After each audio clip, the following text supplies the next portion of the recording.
بسم اللہ الرحمن الرحیم۔ دوستو، ایک دفعہ حضرت موسیٰ علیہ السلام نے اللہ تعالیٰ سے عرض کی کہ یا اللہ، وہ کون سا شخص ہے جو تمہیں میری امت میں سے سب سے بدترین اور برا لگتا ہے؟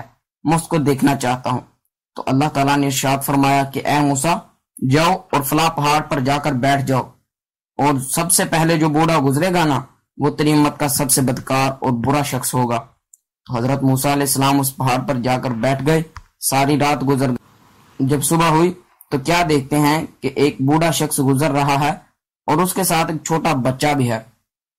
آپ علیہ السلام دیکھ کر واپس آ گئے اور پھر رات کو دعا کی کہ یا اللہ، اب وہ شخص مجھے دکھا جو تمہیں میری امت کا سب سے عزیز ہے۔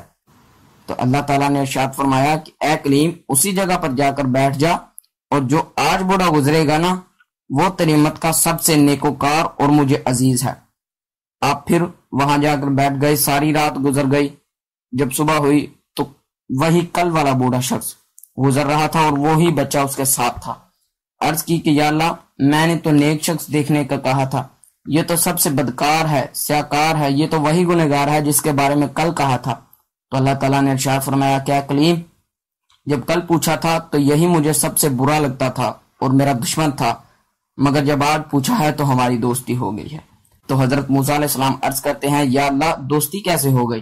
اللہ تعالیٰ نے ارشاد فرمایا کہ اے موسیٰ، جب کل یہ گزر رہا تھا تو اس کے ساتھ جو چھوٹا بچہ تھا وہ اس کا پوتا تھا، اور اس نے پوچھا کہ دادا، چشمے سے بڑی بھی کوئی چیز ہوتی ہے؟ تو اس بوڑھے نے کہا ہاں بیٹا، چشمے سے بڑی ندی ہوتی ہے۔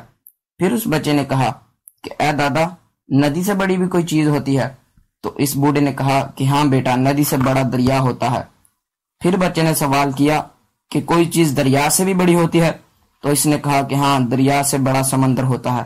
پھر اس بچے نے معصومانہ سوال کیا کہ دادا، کوئی چیز سمندر سے بھی بڑی ہوتی ہے؟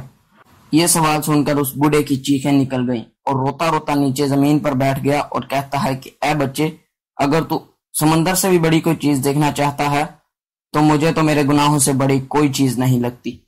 جب بھی اپنے گناہوں کو دیکھتا ہوں تو یہ سمندر چھوٹے نظر آتے ہیں، دریا اور ندیاں چھوٹی نظر آتی ہیں، اور میرے پاپ اور میرے گناہ بڑے نظر آتے ہیں۔ بچہ کہنے لگا اچھا دادا، تیرے گناہوں سے بھی بڑی کوئی چیز ہے؟ اس بوڑھے نے اپنے پوتے کو سینے سے لگا لیا اور کہا کہ ہاں، میرے گناہوں سے بھی بڑی ایک چیز ہے، اور وہ میرے رب کی رحمت ہے۔ اگر وہ بخشنا چاہے تو میرے جیسے کروڑوں کو بخش دے۔ اللہ نے ارشاد فرمایا کہ اے موسیٰ، مجھے بتاؤ کہ یہ بوڑھا ایک طرف میرے گناہوں کو یاد کر کے رو رہا ہے اور دوسری طرف میری رحمت کو دیکھ رہا ہے، اس کے گناہوں کو دیکھوں کہ اپنی عطاؤں کو دیکھوں؟ میں نے اس کے سارے گناہ معاف کر فرما دیے ہیں۔ دوستو، وہ رب اتنا کریم ہے کہ وہ چاہتا ہے بخشنا، لیکن ہم نہیں چاہتے۔ تو دوستو، ہمیں چاہیے کہ ہم اپنے گناہوں کی بخشش کے لیے ضرور دعا کریں، کیونکہ اللہ کی رحمت بہت وسیع ہے، بہت بڑی ہے۔ اللہ تعالی ہمیں معاف فرمائے، اللہ تعالی ہمیں عمل کرنے کی توفیق عطا فرمائے، آمین۔ خدا ہم سب کا حامی و ناصر ہو۔